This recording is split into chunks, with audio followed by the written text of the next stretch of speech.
함께 사도신경 신앙고백하심으로 5월 5일 금요일 새벽 예배를 살아계신 하나님 앞에 올려드리겠습니다. 나는 전능하신 아버지 하나님, 천지의 창조주를 믿습니다. 나는 그의 유일하신 아들 우리 주 예수 그리스도를 믿습니다. 그는 성령으로 잉태되어 동정녀 마리아에게서 나시고 본디오 빌라도에게 고난을 받아 십자가에 못 박혀 죽으시고 장사된 지 사흘 만에 죽은 자 가운데서 다시 살아나셨으며 하늘에 오르시어 전능하신 아버지 하나님 우편에 앉아 계시다가 거기로부터 살아있는 자와 죽은 자를 심판하러 오십니다. 나는 성령을 믿으며 거룩한 공교회와 성도의 교제와 죄를 용서받는 것과 몸의 부활과 영생을 믿습니다. 아멘. 다 함께 찬송가 455장 주님의 마음을 본받는 자 다 함께 찬양하시도록 하겠습니다.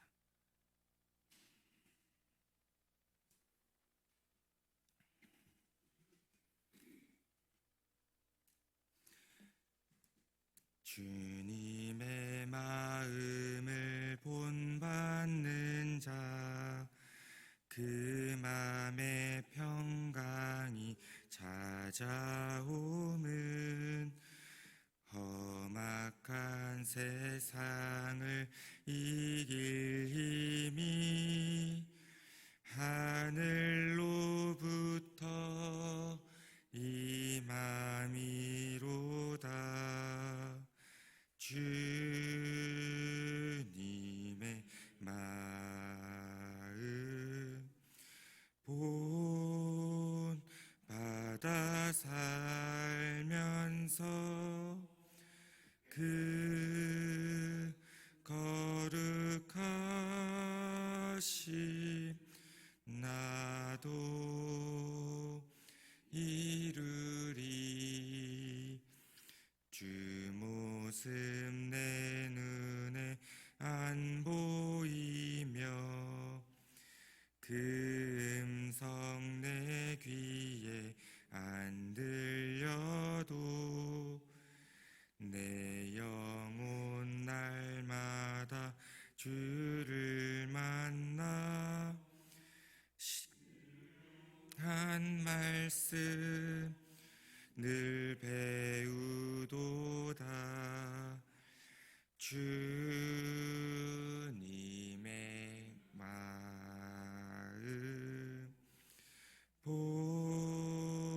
본받아 살면서 그 거룩하심 나도 이루리. 가는 길 거칠고 험하여도 내 맘에 불평이 없어짐은 십자가 고난을 이겨내신 주님의 마음 본받음이라. 주님의 마음 본받아 살면서 그 심 나도 이루리. 주 예수 세상에 다시 오실 그날엔 무성도 변화하여 주님의 빛나는 그 영상을 다 함께 보며 주 찬양하리. 주님의 마음 본받아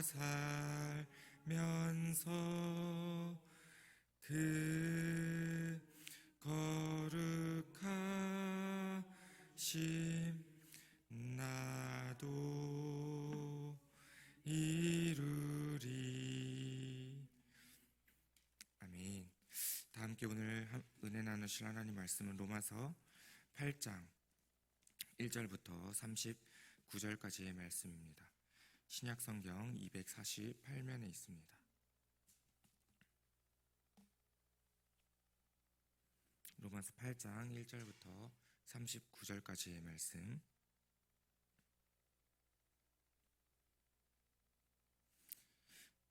다 찾으신 줄 알고 우리가 한 목소리로 합독하도록 하겠습니다. 시작.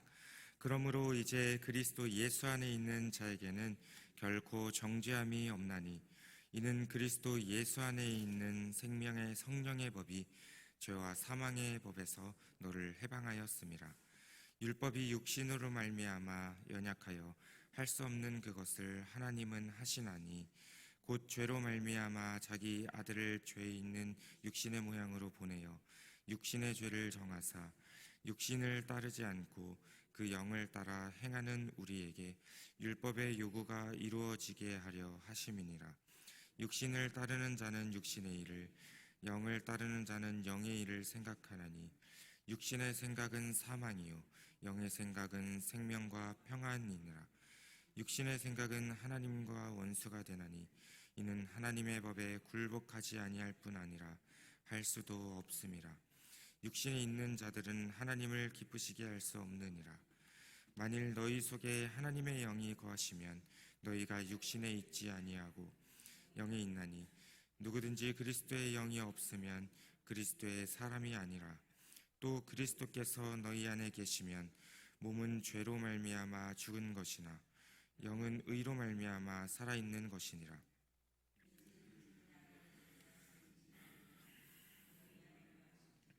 그리스도 예수를 죽은 자 가운데서 살리신 이가 너희 안에 거하시는 그의 영으로 말미암아 너희 죽을 몸도 살리시리라.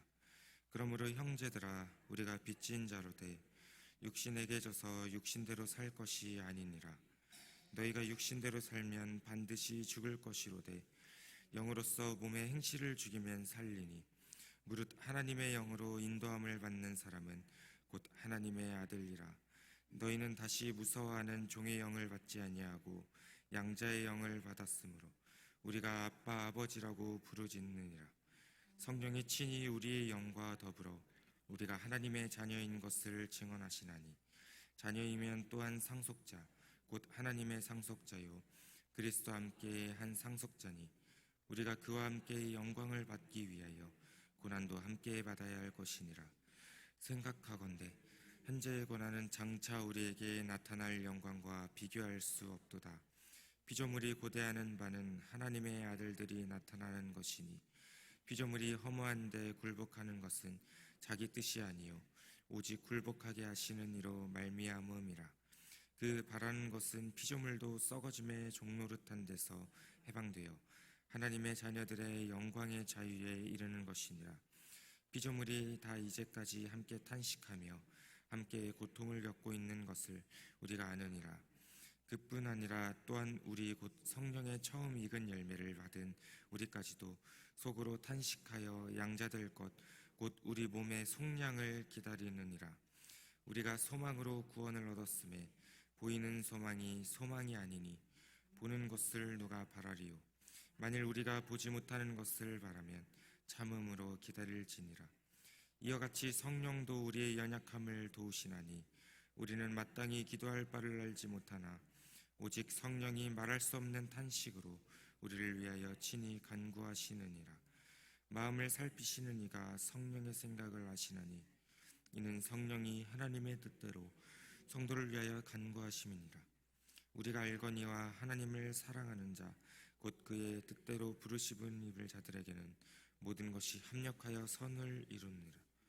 하나님이 미리 아신 자들을 또한 그 아들의 형상을 본받게 하기 위하여 미리 정하셨으니 이는 그로 맏아들이 되게 하려 하심이니라.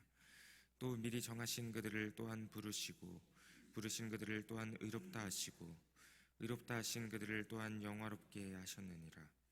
그런즉 이 일에 대하여 우리가 무슨 말하리요? 만일 하나님이 우리를 위하시면 누가 우리를 대적하리요? 자기 아들을 아끼지 아니하시고 우리 모든 사람을 위하여 내주신 이가 어찌 그 아들과 함께 모든 것을 우리에게 주시지 아니하겠느냐? 누가 능히 하나님께서 택하신 자들을 고발하리요? 의롭다 하시는 이는 하나님이시니 누가 정죄하리요? 죽으실 뿐 아니라 다시 살아나신 이는 그리스도 예수시니 그는 하나님 우편에 계신 자요 우리를 위하여 간구하시는 자시니라. 누가 우리를 그리스도의 사랑에서 끊으리요? 환난이나 곤고나 박해나 기근이나 적신이나 위험이나 칼이나 기록된 바 우리가 종일 주를 위하여 죽임을 당하게 되며 도살당할 양같이 여김을 받았나이다 함과 같으니라. 그러나 이 모든 일에 우리를 사랑하시는 이로 말미암아 우리가 넉넉히 이기느니라. 내가 확신하노니 사망이나 생명이나 천사들이나 권세자들이나 현재 일이나 장래 일이나 능력이나 높음이나 깊음이나 다른 어떤 피조물이라도 우리를 우리 주 그리스도 예수 안에 있는 하나님의 사랑에서 끊을 수 없으리라. 아멘. 네, 오늘도 어김없이 우리가 로마서 함께 말씀을 나누어 보려고 합니다. 네, 오늘은 절대 끊을 수 없는 사랑이라고 하는 제목으로 우리가 말씀을 함께 나누어 보려고 합니다. 우리가 함께 읽은 로마서 8장 말씀은 우리가 어제 함께 나누었던 앞선 7장 말씀과 연결되어 있는 장이라고 할 수 있습니다. 어제 바울이 7장 후반절 말씀에 자신의 상태를 고백했던 것을 혹시 기억하시나요? 분명히 바울 자신의 마음속에 선을 행하고자 또 하나님의 뜻을 따르고 싶었던 그 마음과 결심이 있었지만 정작 바울이 행한 것은 악함과 죄뿐이라고 그렇게 고백을 했었죠. 그래서 바울이 오라 나는 곤고한 사람이로다. 이 사망의 몸에서 누가 나를 건져내랴. 바울은 자기 스스로 이 문제를, 죄의 문제를 해결할 수 없다라는 것을 마지막에 고백했었습니다. 어제 함께 나누었지만 성경이 지적하고 있는 문제는 인간이 죄인이 되어서 죄에게 속해져 있다라고 하는 사실이었습니다. 그래서 이 죄에게 소속되어 있기 때문에 아무리 사람들이 선을 원하고 선하게 살아보려고 노력해도 죄의 영역을 벗어날 수 없고 또 선을 행할 수 없다는 것이 어제 바울의 고백이었습니다. 이것이 죄인된 우리의 가장 큰 한계라고 할 수 있겠죠. 사람들은 흔히 기독교인들을 판단할 때 우리 크리스찬들의 행위를 가지고 판단을 합니다. 그렇기 때문에 오늘날 우리 한국교회가 수많은 사람들의 질타의 대상이 되었고 지금까지 욕을 먹고 있는 것도 사실입니다. 물론 소수의 몇몇 교회들 때문이기는 하지만 그러나 엄밀히 말씀드리자면 기독교는 소속으로 분별한다고 제가 어제 말씀을 나누어 드렸는데요. 그 사람의 행동을 묻기 이전에 소속을 물어야 합니다. 그래서 그 사람이 이전에 죄에 속했는가 아니면 하나님께 속했었는가를 따져야 한다는 것입니다.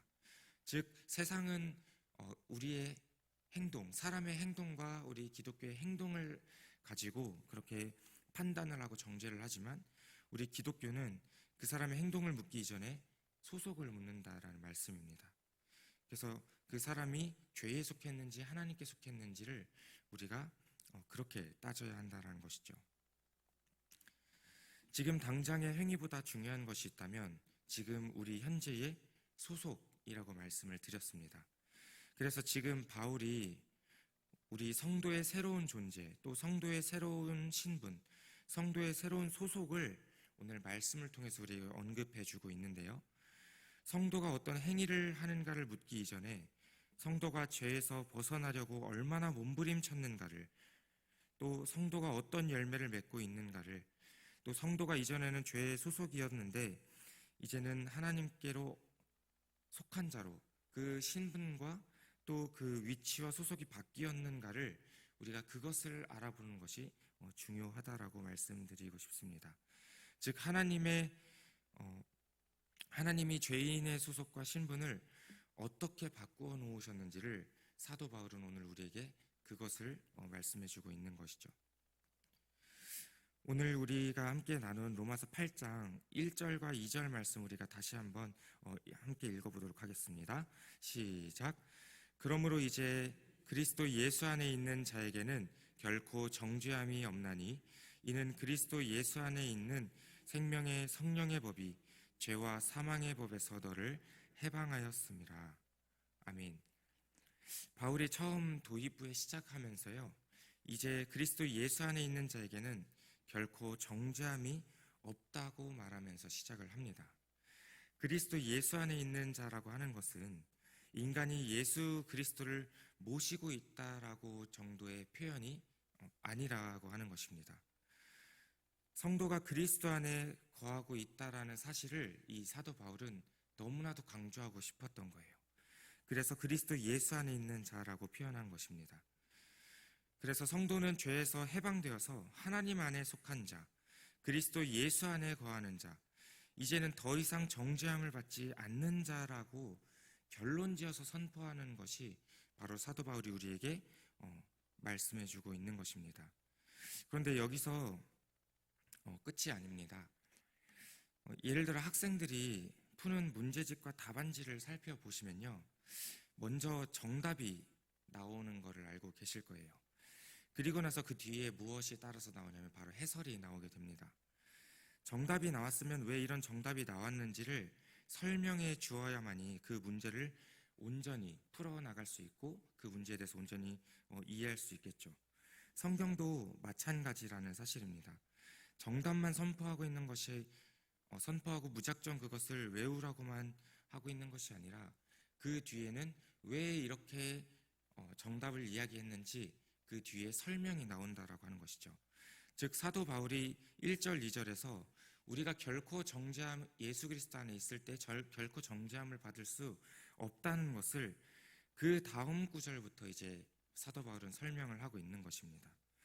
그래서 그 뒤에는 하나님께서 하신 일들을 구체적으로 설명해 주고 있는데요, 인간이 죄에 잡혀서 아무것도 할 수 없을 때에 하나님이 이 땅에 예수 그리스도를 보내셨고 예수님께서 우리 인간의 죄의 결과를 모두 감당해 주심으로 말미암아서 우리 성도들은 율법의 요구를 온전히 이루게 되었습니다. 그리고 나서 새 사람이 되었다라고 바울은 그렇게 말씀해 주고 있습니다. 그런데 이 모든 것은요, 바울이 능력이 있어서 바울이 뛰어나서 이것을 해결할 수 있었다고 이야기하고 있지 않습니다. 성경은 이 모든 것은 하나님께서 주권적으로 일하셨다라고 말씀하고 있습니다. 우리 그리스도인들은 언제나 내가 사람이 행한 일이 아니라 하나님이 행하신 일을 선포해야 하는 줄 믿습니다. 내가 마음 먹지 않았고 행동하지 않았는데 나에게 어떤 좋은 결과가 주어졌을 때, 또 어떤 결과가 주어질 때가 간혹가다 있습니다.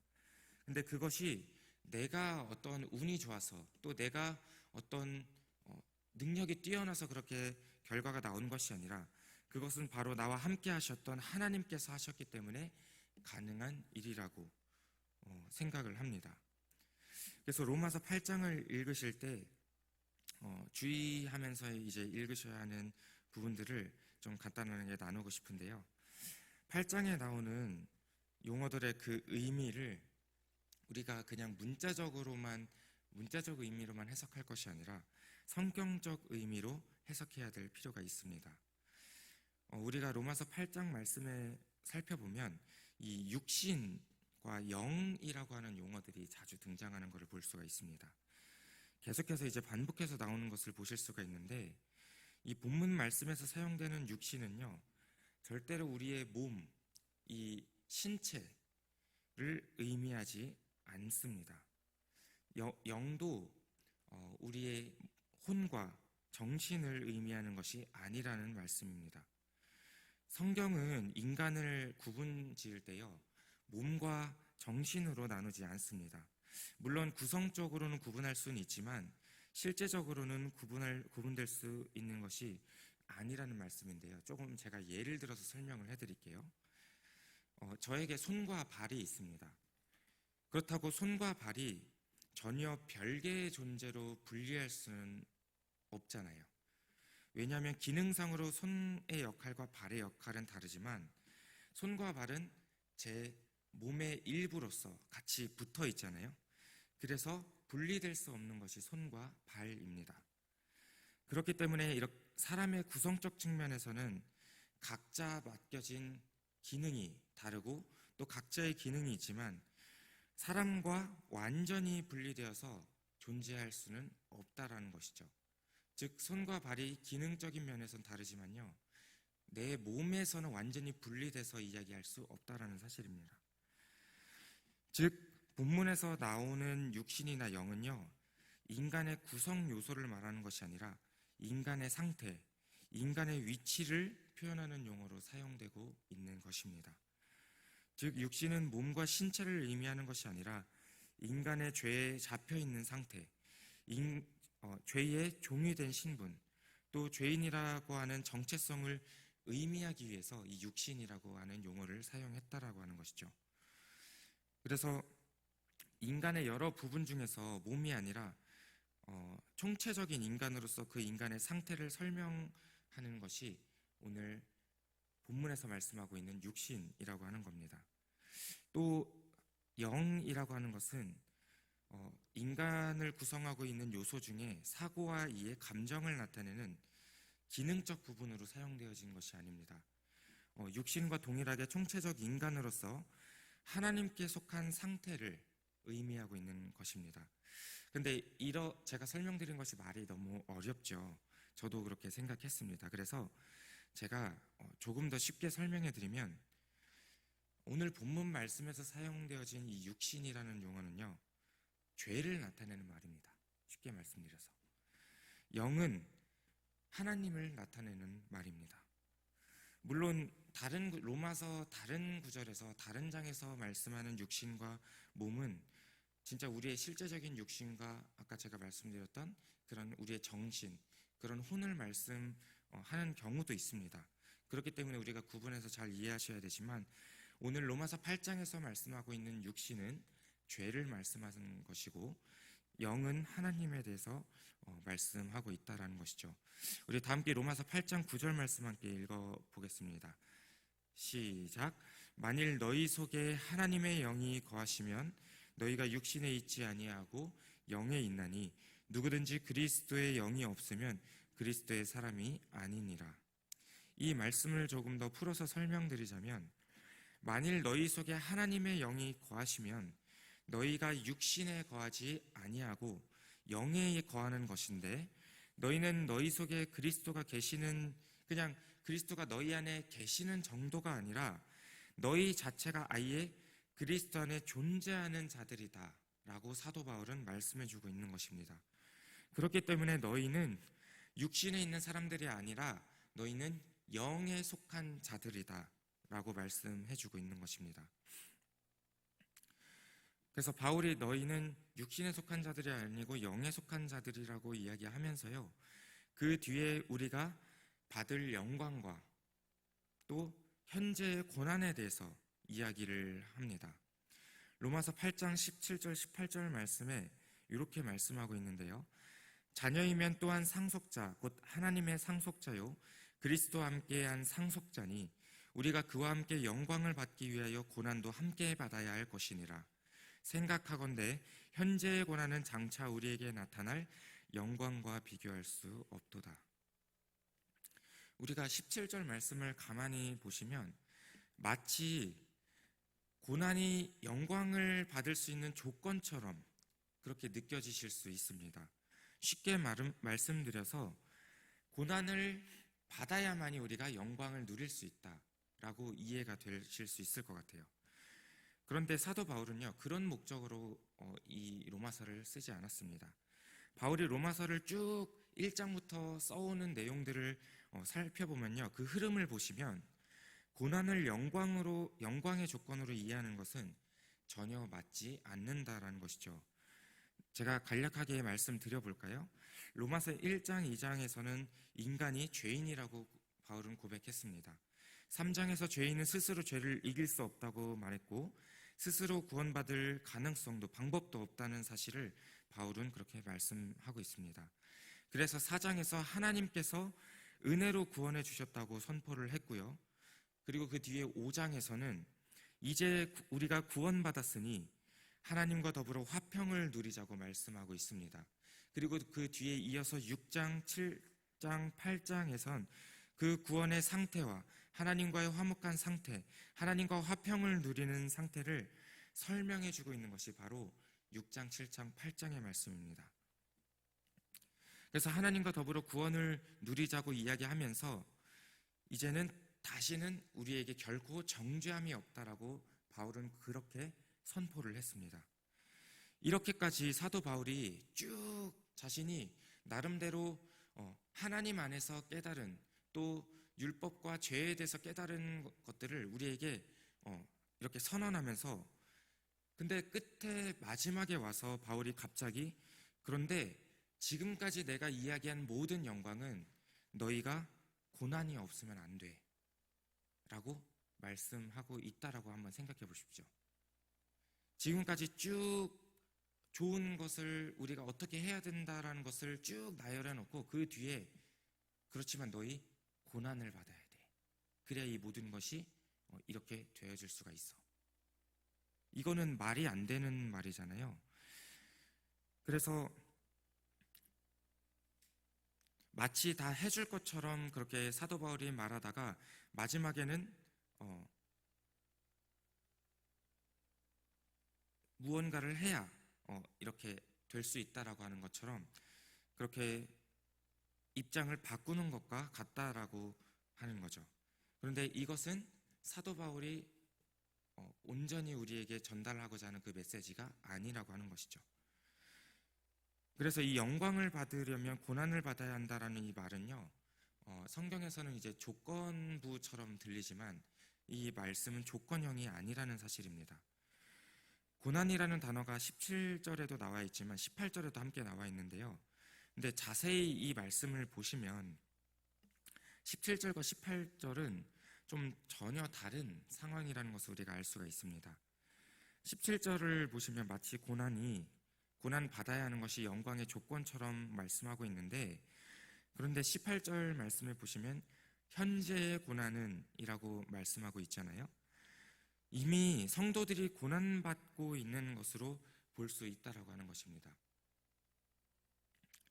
대부분 평범하게 살아가는 중에 특별히 큰 고난을 받아야만이 우리가 영광을 받을 수 있고, 또 우리가 고난을 받지 않고 형통하게 평안하게 살아가는 사람들은 그 고난 가운데에 받을 수 있는 영광을 받을 수 없다, 그렇게 말씀하고 있다라는 것이 아니라는 것이죠. 본문 말씀은 지금 우리 성도들의 삶, 특정 일부만이 아닌 모든 성도들의 삶의 고난을 받고 있는 것을 말씀해주고 있다라는 사실입니다. 구원받은 현재 성도의 삶을 고난이라고 우리가 인식한다면 지금까지 설명해온 내용과는 우리가 조금 다른 차원의 말씀이다라고 우리가 생각을 하면 좋을 텐데, 인간이 죄인이었다가 구원을 받아서 이제 새로운 피조물이 되었잖아요. 또 하나님의 은혜와 또 하나님께서 복을 주셔서 그 복을 누리면서 살아가는 것이 우리에게는 즐거운 삶이 될 수 있고 또 형통한 삶이라고 말씀할 수 있는데, 근데 성경에서는 우리 성도의 삶은 고난이라고 이야기를 하고 있습니다.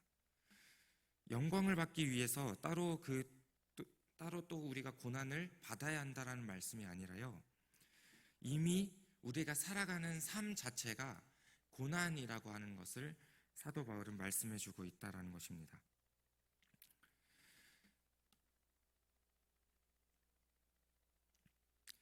만약 고난이 영광의 조건이라면 우리 성도는, 모든 성도들은요, 또 모든 고난을 받고 있는 사람들은요, 모두 하나님의 영광을 누릴 수 있을 것입니다. 그렇잖아요. 이 땅 가운데 살아가는 사람들 중에 고난받지 않는 사람이 누가 있을까요? 그렇기 때문에 우리가 이 성경 문자적으로만 해석하면은 모든 사람들, 이 땅에 거하는 모든 사람들이 하나님의 영광을 누릴 수 있다라고 하는 것입니다.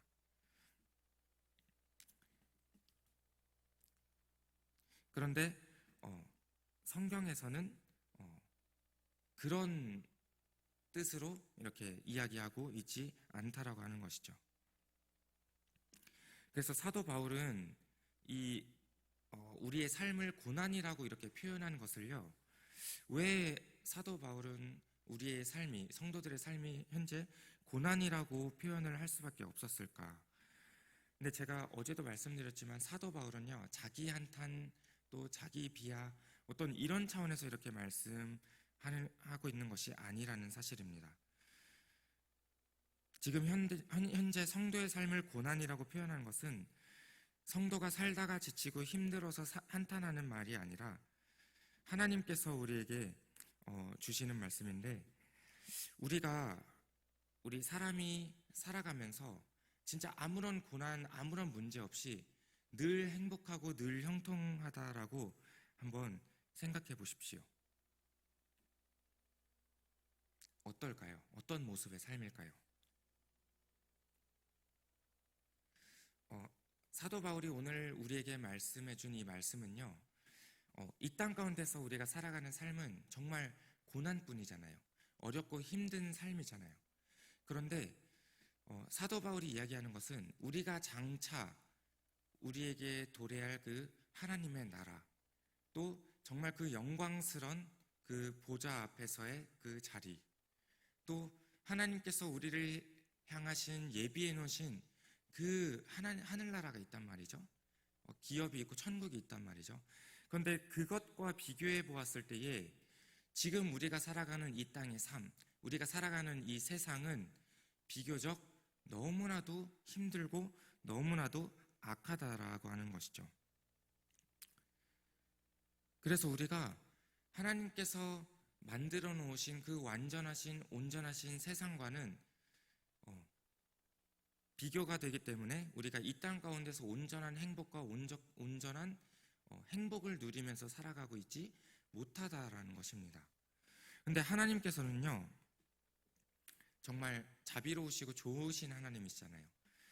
이런 우리 성도들이 정말로 하나님께서 만들어주시고 예비해 놓으신 그 영원한 하나님의 나라, 또 정말 좋은 것들을 누리시기를 원하시고 또 좋은 것들을 우리에게 해주시고 싶으신데, 하나님께서 가만히 보니까 우리 성도들의 삶이 정말 녹록지 않은 거예요.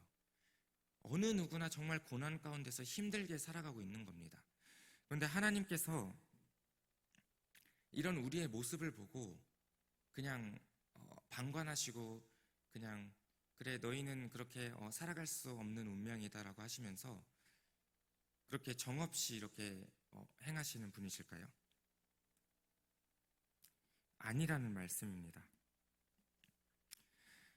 사도 바울이 오늘날 우리에게 현재의 고난에 대해서 이야기하는 부분은 하나님의 기준에서 바라볼 때, 우리 인간 사람의 기준에서 바라보는 것이 아니라 하나님의 기준에서 바라볼 때에 지금 현재 성도, 우리가 살아가는 삶이 고난이라고 표현을 하고 있는 것입니다.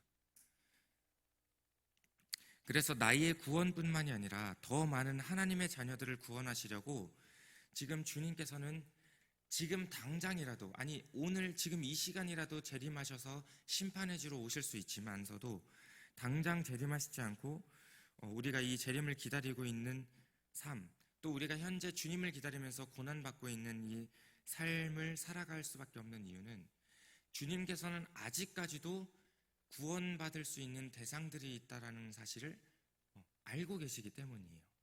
또 그들을 사랑하시기 때문이라는 겁니다. 그래서 이렇게 하나님께서는 정말 이 땅 가운데에서 고난받고 힘들고 어렵게 살아가는 성도들을 향해서 미안한 마음과 긍휼한 마음을 가지고 계시다라는 말씀입니다. 우리가 다 함께 로마서 33절, 34절 말씀 함께 읽어보도록 할 텐데요. 함께 읽어보도록 하겠습니다. 시작. 누가 능히 하나님께서 택하신 자들을 고발하리요? 의롭다 하시는 이는 하나님이시니 누가 정죄하리요? 죽으실 뿐 아니라 다시 살아나신 이는 그리스도 예수시니 그는 하나님 우편에 계신 자요 우리를 위하여 간구하시는 자시니라.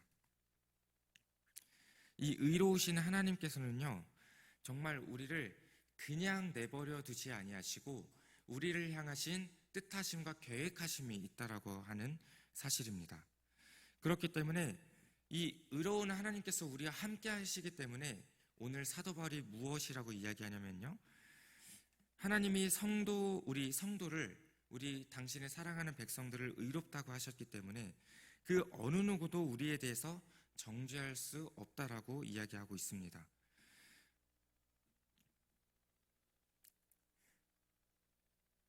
그렇기 때문에 정말로 누군가 우리에 대해서 고발하고 또 정죄하고 또 정말 우리에 대해서 질타를 할지라도 그 주님께서는 우리를 위하여 대신 친히 간구해 주시고 우리에 대해서 정죄함이 없다라고 말씀해 주신다라고 하는 것이죠. 그래서 오늘 마지막 절에 사도 바울이 고백하는 것처럼요, 정말로 하나님께서는 우리 각자 한 사람 한 사람을 너무나도 사랑하고 있다라는 것이 오늘 사도 바울의 고백을 통해서 우리가 확인해 볼 수 있습니다. 정말로 이 세상의 그 어떤 것도 우리와 하나님의 사랑에서 끊을 수 없다라고 사도 바울이 고백하고 있잖아요. 즉 사도 바울이 정말로 절대 주권자이시고 여전히 현재에도 우리와 함께하고 계시는 이 하나님은요, 정말 우리로 하여금 이 사랑의 끈을 놓지 않고 계시다라고 하는 것을 우리에게 명확하게 말씀해 주고 있습니다. 그렇기 때문에 이 하나님께서 우리와 함께 하심으로 말미암아서요, 우리가 현재의 고난, 우리가 살아가는 삶이 고난 가운데 있을지라도 내 스스로 그것을 감당해내고 그것을 이겨낼 수 없을지라도 나와 함께 하시는 그 하나님이 계시기에 우리가 넉넉히 그 모든 것들을 이겨낼 수 있다라고 하는 것을 오늘 사도 바울은 확실하게 우리에게 선포해주고 있는 것입니다. 그래서 우리가 우리 주 그리스도 예수 안에 있는 우리 모두는 결코 절대로 그 어떤 누구도 정죄함으로 정죄할 수 없고 심판할 수 없고 또 우리를 하나님의 사랑에서 끊을 수 없다라고 하는 사실을 사도 바울은 우리에게 강력하게 말씀해주고 있다라고 하는 것입니다. 이제 말씀을 정리하도록 하겠습니다. 사도 바울은 어제 오늘 7장과 8장 말씀을 통해서요, 정말로 이 하나님께서 본인에게 내려주신 그 큰 은혜를 알고 있었던 것 같아요. 그래서 사도 바울은 다른 사람들에게는 인정받았던 자입니다. 또 사람들이 보기에는 정말로 이 사도 바울은 하나님께서 귀하게 사용하시는 정말 능력 있는 사람이었을 수 있습니다. 하지만 사도 바울이 하나님의 은혜로 말미암아 본인 자기 자신의 모습을 보았을 때 가장 공통적으로 느꼈던 것이 무엇이었냐면 바로 내 스스로 아무것도 할 수 없었다라고 하는 사실입니다. 그래서 늘 사도 바울이 고백하잖아요. 하나님께서 하셨다고, 하나님께서 나를 사용해 주셨다고, 하나님께서 나를 통해 일하여 주셨다고 사도 바울은 그렇게 고백하고 있는 것입니다. 그래서 우리 이 땅을 살아가는 성도들이요, 정말로 현재 나에게 놓여진 그 상황만을 바라보면서 나아가는 것이 아니라 사도 바울은 오직 하나님만 의지하고 하나님만 바라보라고, 그렇게 나아가라고 우리에게 권면해 주고 있습니다. 그러면서 우리에게 이야기해 주는 것은 이 세상의 그 어떤 것도 하나님과 우리의 그 사랑의 관계, 정말 그 끈끈하게 하나님의 백성과 하나님의 자녀들과 그 하나님의 묶여져 있던 그 관계들을 어느 누구도 끊어낼 수 없다라고 그렇게 말씀해주고 있는 것입니다. 사랑하는 지산교회 성도 여러분, 오늘 우리가 이 땅을 살아갈 때 분명히 고난도 있고 어려움도 있을 것입니다. 또 우리가 생각하지 못한 때에 우리에게 처해진 그런 상황과 놓여진 그런 수많은 일들이 있을 것입니다.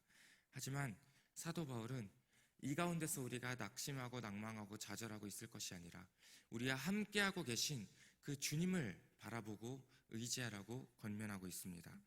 그래서 정말로 그 하나님의 사랑에서 끊을 수 없는, 정말 예수 그리스도 안에 있는 영에 속한 자들인 우리들을 하나님께서는 하나님의 방법대로, 하나님께서 뜻하신 그 방법대로 우리를 이끌어 가실 것이라는 그 사실을 우리가 늘 기억하시면서 그래서 사도 바울이 고백했던 것처럼 정말로 우리가 하나님 그 예수 그리스도 사랑 안에 거할 때 우리가 능히 이 세상을 이기고 이 모든 것들을 능히 넉넉히 감당해낼 수 있을 줄 믿으시기를 주님의 이름으로 소망합니다. 네, 다 함께 기도하도록 하겠습니다. 참 좋으신 아버지 하나님, 은혜와 사랑을 감사드립니다. 오늘 사도 바울의 그 말씀을 통해서 이전까지는 내가 스스로 나의 모든 문제들을 해결하려 했고 또 내 스스로 믿음을 지켜보려고 했습니다. 하지만 사도 바울이 고백했던 것처럼 내 스스로 할 수 있는 것은 정말 아무것도 없었습니다. 내가 지금 이 상태까지, 현재까지 올 수 있었던 것은 이 모든 것이 하나님의 은혜였음을 다시 한번 상기시켜 주시니 감사합니다. 사도 바울이 고백했던 것처럼 늘 주님께 맡겨드리고 주님의 인도하심을 받으며 정말로 이 땅의 그 어떤 것도 우리를 하나님의 사랑에서 끊을 수 없다라고 말씀했던 것처럼 정말로 이 세상의 그 어떤 것도 우리를 정죄할 수 없고 우리를 하나님의 사랑에서 끊을 수 없다는 사실을 늘 기억하면서 우리가 강하고 담대하게 이미 세상을 이기신 주님을 의지하면서 우리가 그렇게 살아갈 수 있는, 또 고난 가운데서도 우리가 능히 견뎌내고 이겨낼 수 있는 그런 믿음을 허락하여 주시옵소서. 오늘 들은 말씀을 가지고 우리가 세상 가운데에 늘 승리하며 살아갈 수 있도록 주님께서 은혜의 은혜를 더하여 주시옵소서. 이 모든 말씀 감사드리며 우리를 죄송하신 예수님의 이름으로 기도드렸습니다. 아멘. 주기도문 하시겠습니다. 하늘에 계신 우리 아버지, 아버지의 이름을 거룩하게 하시며 아버지의 나라가 오게 하시며 아버지의 뜻이 하늘에서와 같이 땅에서도 이루어지게 하소서. 오늘 우리에게 일용할 양식을 주시고 우리가 우리에게 잘못한 사람을 용서하여 준 것 같이 우리 죄를 용서하여 주시고 우리를 시험에 빠지지 않게 하시고 악에서 구하소서. 나라와 권능과 영광이 영원히 아버지의 것입니다. 아멘. 네, 오늘은 금요일입니다. 금요일은 가정을 위해서 기도하는 날입니다. 우리가 지금 나의 가정을 위해서 또 함께 기도하시지만 우리 지산 가족들을 위해서도 함께 기도해 주셨으면 좋겠고, 또 정말로 우리 가족들뿐만이 아니라 우리 이웃들, 또 나에게 속해진 그런 모든 공동체와 모든 사람들을 위해서 우리가 함께 중보해 주셨으면 좋겠습니다. 그래서 오늘 함께 나눈 말씀을 또 기억하시면서 또 각자 가지고 나오신 기도 제목을 가지고서 우리가 자유롭게 기도하시다가 자유롭게 돌아가시도록 하겠습니다. 다 함께 기도하겠습니다. 사랑과 은혜가 풍성하신 하나님 아버지, 은혜와 사랑을 감사드립니다. 하나님, 오늘 시간에도 정말 우리에게 귀한 말씀 허락하여 주셔서 하나님, 우리가 정말로 하나님께서 우리에게 말씀해 주시고 또한 성경을 통하여서 우리에게 어떤 것들을 깨닫게 하시고 알게 하여 주시니 감사합니다. 우리가 정말로 말씀을 대할 때에 또 하나님의 말씀을 접할 때에 우리가 내 생각과 내 지식과 정말 내 뜻대로 해석하여 풀어가는 것이 아니라 정말 이 가운데 말씀 가운데 하나님께서 우리에게 말씀해 주시는 것들이 무엇인지를 우리가 분명하게 알고 하나님, 정말로 우리가 육신의 일을 생각하는 것이 아니라 우리가 영의 일을 생각하며 우리가 이제는 육신에 속한 자가 아니라 영에 속한 자라고 주님 말씀하여 주셨으니 이제는 우리가 먼저는 하나님의 일을 생각하고 우리가 먼저는 하나님의 것을 생각할 수 있는 우리 모두가 될 수 있도록 주님 역사하여 주시옵소서.